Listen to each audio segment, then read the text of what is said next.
என் உயிருக்குள் உயிரினாய் கலந்திருக்கும் என் தமிழ் சொந்தங்கள் அனைவருக்கும் இந்த குமாரின் முதல்கண் வணக்கத்தை தெரிவித்துக் கொள்கின்றேன். உலகத்திற்கே 2 அடிகளில் எழுதிய திருவள்ளுவர் ஒரே ஒரு ஜீவராசிக்காக 4 அடிகளில் எழுதிய ஒரே ஒரு பாடல். இந்த பாடலை கேட்கறதற்கு முன்னாடி, பார்ப்பதற்கு முன்னாடி நம்ம குமார் மில்க் என்ற சேனலை சப்ஸ்கிரைப் பண்ணாதவங்க மறக்காம சப்ஸ்கிரைப் பண்ணிருங்க. அப்பதான் நான் போற வீடியோ உங்களுக்கு நோட்டிபிகேஷனா வந்துட்டே இருக்கும். வாங்க வீடியோக்குள்ள போகலாம். சர்ப்ரைஸ் பண்ணுங்க. தேங்க்யூ.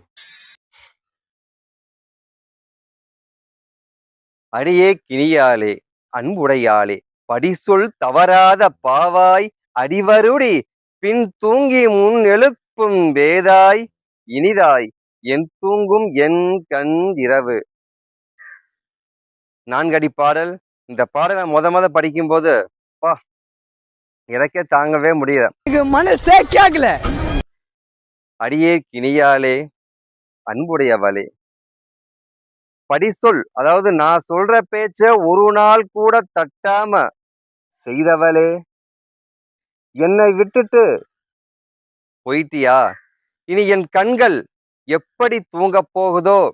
எனக்கு என்ன தூங்க வச்சுட்டு எனக்கு பின்னாடி தூங்கி முன்னாடி எந்திரிப்பவளே, இனி என் கண்கள் எப்படி தூங்க போகுதோ அப்படின்னு அப்படி அழுது புலம்பிட்டு இருக்கும் போது அந்த உலகத்திற்கு 2 அடிகளில் எழுதிய ஒரு பாடல் அவருக்கே நினைவுக்கு வரும்.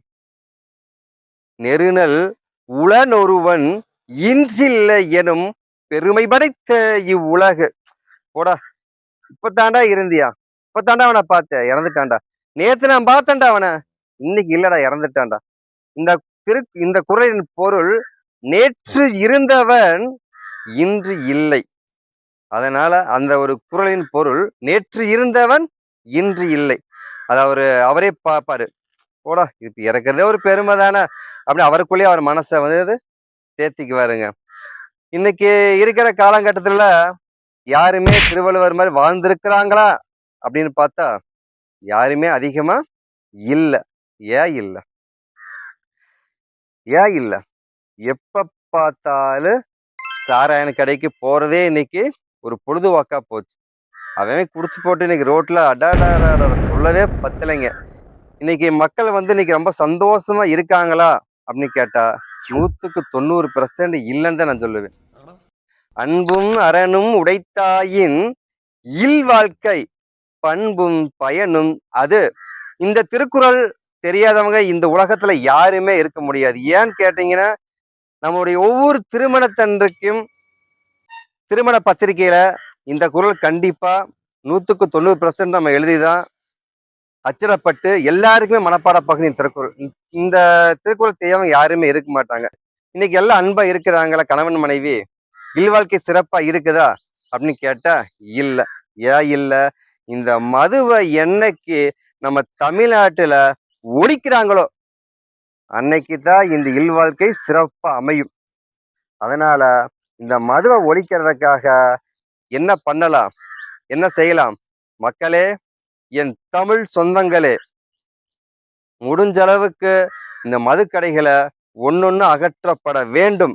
அப்படி அகற்றப்பட்டால்தான் நம்ம தமிழ் மக்கள் அன்பாக இல்வாழ்க்கையை சிறப்பாக நடத்த முடியும். சரிங்க, கண்டிப்பா இந்த மதுக்கடையை ஒழிப்போம் என்ற நம்பிக்கை இருக்குது.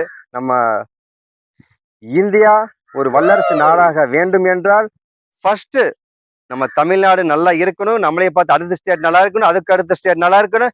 இப்படியே ஒவ்வொரு ஸ்டேட்டும் நம்ம தமிழ்நாட்டை பார்த்து திருந்திட்டாவே நம்ம நாடு வல்லரசு நாடுங்க. வேறு எந்த சந்தேகமும் இல்லை. பாய் மக்களே.